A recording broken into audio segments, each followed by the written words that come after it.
दिल्ली के शिक्षा क्रांति के जनक मनीष सिसोदिया को, जिनको एक झूठे केस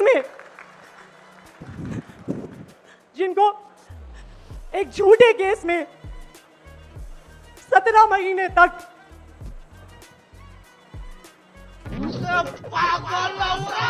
चुप हो जा, सातवीं फेल, चुप। क्या कुरान में क्या लिखा है, फिक़ह में क्या लिखा है, इस्लाम में क्या लिखा है, ये आप तय करेंगे या मैं तय करूंगा? सर कहीं ऐसा ना हो कि जनता इन हुकूक के लिए, कॉन्स्टिट्यूशन को बचाने के लिए दोबारा सड़कों पर आ जाएगी। आप देश को बांटने का काम कर रहे हैं, जोड़ने का काम नहीं कर रहे हैं। आप दुश्मन है मुसलमानों के, उसका सबूत ये बिल है। याद रखना नरेंद्र मोदी जी, तुम्हारी गलत नीतियों से तुम्हारे प्रधानमंत्री निवास में घुस जाएगी, कब्जा कर लेगी। पहले श्रीलंका में जनता प्रधानमंत्री के घर में घुसी, अब बांग्लादेश में घुसी, भारत का नंबर है।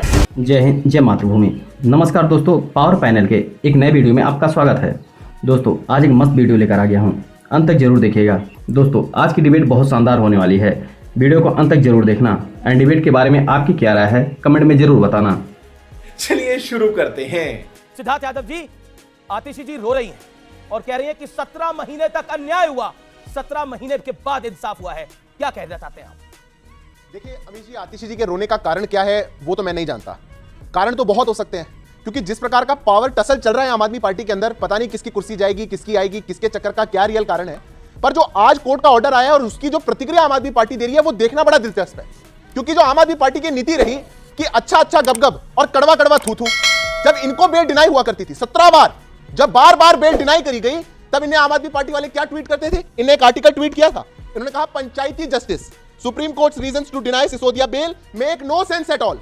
पर आज जब इनको बेल मिल गई 17 महीनों के बाद, तब आम आदमी पार्टी आके कह रही है देश में जुडिशरी की जीत हुई है, देश में लोकतंत्र की जीत हुई है। अमीर जी मैं आपको एक बात बता दूं, लालू जी भी जिस चारा घोटाले में कन्विक्ट हुए, जेल काट के आए, उसी केस में 5 बार बेल पर गए थे। 17 महीने के बाद पहली बार बेल पर निकले मनीष सिसोदिया। अच्छा, इनकी बेल से आप खुश हैं या परेशान हैं? इसमें खुशी और परेशानी की अमीर जी बात ही नहीं है। जब कोर्ट ने मेरिट पर एक चीज नहीं बोली, कोर्ट ने प्रोसीजरल ऑर्डर दिया, कोर्ट ने कहीं नहीं कहा कि ये किंगपिन नहीं है, उन्होंने कहीं नहीं कहा कि जो इनका इन्वॉल्वमेंट रहा है पहले इन्फ्लुएंस करने का, चाहे फिर वो विटनेसेस रहे हो या फिर वो पॉलिसी रही हो, उसमें कोई बदलाव है। एक प्रोसीजरल तहत पे कोर्ट ने कहा कि 400 से ऊपर इसमें गवाह है, ट्रायल को लंबा समय लगेगा और इस लंबे समय की अवधि के कारण हमें जो उनकी लिबर्टी है उसके एस्पेक्ट को भी ध्यान में रखना है, इसलिए देश छोड़ के मत जाइएगा। 10 लाख रुपए जमा करा दीजिए, हर सोमवार को थाने चले जाइएगा, पर रह लीजिए बाहर। साला ये दुख का खत्म नहीं होता बे।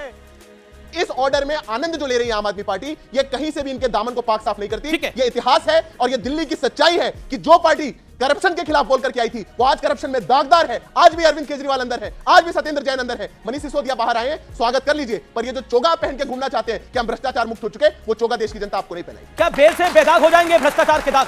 प्रियंका कक्कड़ जी। देखिए पहले तो बहुत जरूरी है कि मैं सभी आपके व्यूअर्स को बताऊं कि बेल होना पीएमएलए में क्या मायने रखता है। भाजपा ने 2018 में पीएमएलए कानून में ऐसे संशोधन कर दिए। अच्छा पहले ये बता दूं, सुप्रीम कोर्ट ने 2018 में सेक्शन 45 जो है उसको अनकॉन्स्टिट्यूशनल घोषित किया। भाजपा पार्लियामेंट जाती है, मनी बिल के रूप द्वारा उसमें संशोधन करती है और उस 45 को रिवाइव कर देती है। सेक्शन 45 क्या कहता है कि बेल के समय में ही पीएमएलए का पूरा कानून, पीएमएलए सारी कागज जांचे जाएंगे, सारा कुछ देखा जाएगा, उसके बाद ही बेल मिल सकती है। इतना कड़ा कानून इन्होंने बना दिया, जो अनकॉन्स्टिट्यूशनल था उसको रिवाइव कर दिया।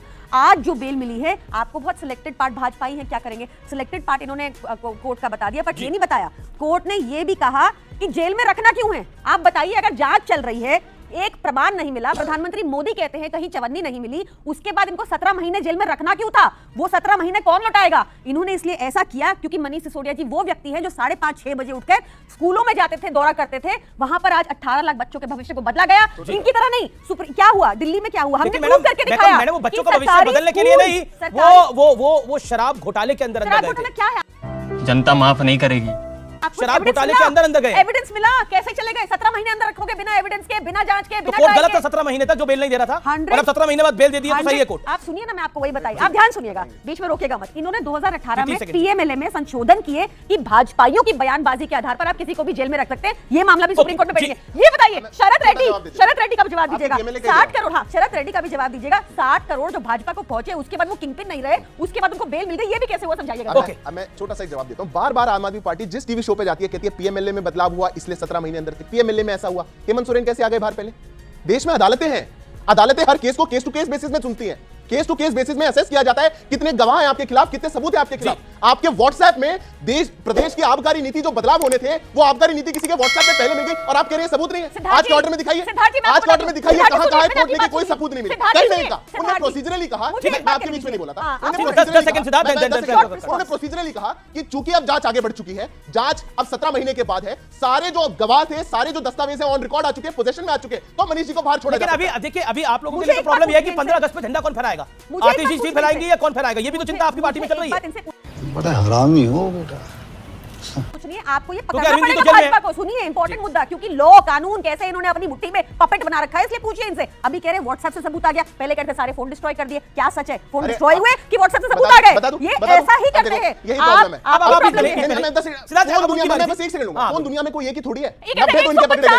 मैं जो व्हाट्सएप बोल रहा हूं, मैं भी पूरा डिटेल दूंगा, अगर 5 मिनट देंगे तो पूरा डिटेल दूंगा। किसी और के फोन पर, मनीष सिसोदिया के फोन पर नहीं, किसी और के फोन पर आबकारी नीति मैडम, बंगारू लक्ष्मण की पार्टी कहते हैं कि मुझे नहीं लगता आज के दौर में बंगारू लक्ष्मण को किसने कवर करा होगा, लेकिन मैंने बंगारू लक्ष्मण को कवर करा हुआ है। जब वो इंसिडेंट हुआ तब भी मैं पत्रकार था, आज भी मैं पत्रकार हूं। बंगारू लक्ष्मण को चिमटे से भी भारतीय जनता पार्टी ने उसके बाद नहीं छुआ था। बंगारू लक्ष्मण जेल में गए, कन्विक्ट हुए, बीजेपी ने उनका साथ नहीं दिया था। बंगारू लक्ष्मण को अध्यक्ष पद से हटा दिया गया था। अरविंद केजरीवाल जी भी जेल गए हैं, वो अभी भी स्टेट के सीएम है और 15 अगस्त में सीएम झंडा फहराता है। इस बार 15 अगस्त में झंडा कौन फहराएगा? केजरीवाल से, क्योंकि अरविंद केजरीवाल जैसी नीति अपने किसी स्टेट में अडॉप्ट नहीं कर पाए, उनको बेल मिल चुकी है। मैं दिखाता हूं, व्हाट्सएप दिखाता हूं। कोर्ट ने बेल दी। बोलिए प्रियंका जी, बोलिए विनोद चौहान कौन? बीच में नहीं सर, आप कोर्ट में क्यों बता रही है? अरे कोर्ट में बताया, बल्कि उल्टी बात ये कर रहे हैं, जो टीवी में बोलते हैं आज तक एक बार आम आदमी पार्टी ने कोर्ट में नहीं बोला। एक बार टीवी का नैरेटिव अलग, टीवी की स्क्रिप्ट अलग, कोर्ट में जाके बोलते हैं छोड़ दो भैया, सीएम रहने दो भैया, ऐसा करने दो भैया, और यहां पे कहते हैं ऐसा हुआ वैसा हुआ, फोन के साथ ऐसा हुआ, कोर्ट में बताते हैं। जी, अरे कोर्ट में बताते हैं। लेकिन आप लोग भी तो सुविधा की सियासत कर रहे हैं। जहां आपको सूट करता है आप वहां पर अपनी चीजों को ढक लेते हैं, जहां सूट नहीं करता वहां कहते हैं देखिए विपक्ष वाले तो भ्रष्टाचारी हैं। भ्रष्टाचार में आपके अपनों के दाग आपको अच्छे नजर आते हैं? बिल्कुल नहीं। और आपके बगल में एनसीपी अजीत दादा पवार की पार्टी खड़ी हुई है, और आप लोग क्या बोलते थे उस पार्टी के बारे में, उस पार्टी के नेताओं के बारे में मुझे बताने की आवश्यकता नहीं है। इसलिए मैंने दिया कि सुविधा की सियासत है और देश के लिए यानी इन लोगों के लिए आफत है। हर सियासतदान सिर्फ अपने लिए सोचना चाहता है, अपनी पार्टी के लिए सोचना चाहता है, इनके लिए कौन सोचना चाहता है? मैं 5 सेकंड लूंगा। ये तो हम पे आक्षेप हो गया। हमारे लिए कोई नहीं है, मैं सच्चाई है सर, आक्षेप नहीं है। मैं विनम्रता से आपसे आई बेग टू डिफर, और मैं बिल्कुल स्पष्ट कहता हूं, हमारे लिए कोई सुविधा की राजनीति नहीं है। हमारे लिए भ्रष्टाचार माने भ्रष्टाचार। अगर हमने कहा है कि इस देश से corruption has to quit India, अगर ये नारा दिया है नरेंद्र मोदी ने, तो सबके लिए दिया है। एक व्यक्ति का केस नहीं हुआ, वो कहीं भी रहे, एजेंसी अपना इंडिपेंडेंट काम करते हैं, कोर्ट्स अपने इंडिपेंडेंट काम करते हैं। अजीत पवार का नाम आया, उनकी पार्टी के नुमाइंदे हैं, तो उनसे मुझे ये मतलब ये एनडीए में पूरा एनडीए एक तरफ, अजीत दादा पवार वाली एनसीपी एक, हर बहस में हर चर्चा में अजीत पवार का नाम जरूर आ जाता है, छगन भुजबल का नाम जरूर आ जाता है। इस बात का आज बहुत स्पष्ट रूप से बताना चाहता हूं। बोल दीजिए, आज खुले मन से बोल दीजिए, पब्लिक ताली बजाएगी। जी। ये बात सच है कि अजीत दादा पवार पे आरोप लगता है, 70,000 करोड़ का आरोप लगता है, ये बात भी बिल्कुल सच है। लेकिन फिर से समझिएगा कि एक शिकायत होना, शिकायत की जांच होना, और जांच होने के बाद उस शिकायत की हकीकत होना, सच्चाई होना, ये तीन अलग अलग चीजें हैं। कुछ नहीं मिला, ये बीजेपी में शामिल हो गए। बहन मेरी बात तो सुन लीजिए पूरी। देखिए, इनका दुख अलग है, हमारे नेता को जेल में डाल दिया गया और अजीत दादा पवार को उप मुख्यमंत्री बना दिया गया, इनके उप मुख्यमंत्री को जेल में, और जो उधर करप्शन के थे उनको इनका दुख भी तो समझिए ना। देखिए, वो 3 इडियट फिल्म थी, इसके अंदर दोस्त के नंबर अच्छा है तो अच्छा लगता है, लेकिन मतलब बुरे आए तो बहुत बुरा लगता है, लेकिन अच्छे आए तो बहुत ज्यादा बुरा लगता है। तो वही हाल है आप दोनों। मैं सोचता हूं कि पूरी बात जब समझेंगे तो समझ में आएगा कि इनका दर्द गलत है। जांच हुई, जांच में यह मिला कि जिस समय का अजीत दादा पवार पे 70,000 करोड़ का आरोप लगा है, सुन तो लीजिए ना, ये तो सही, अब यह न्याय कर रही है, बोलिए। सुन तो लीजिए, जिस समय 70,000 करोड़ का आरोप लगा, उस समय उनके मंत्रालय का बजट उस 2.5 साल में कुल 13,000 करोड़ का था। वीडियो को अंत तक देख लिया होगा आपने, उम्मीद करता हूँ वीडियो पसंद आई होगी। इसी तरह की डिबेट वीडियो के लिए वीडियो को लाइक और चैनल को सब्सक्राइब जरूर करें, और वीडियो के बारे में आपका क्या राय है कमेंट में जरूर लिख कर जाना। मिलते हैं एक नए ज्वलंत मुद्दे पर। जय हिंद।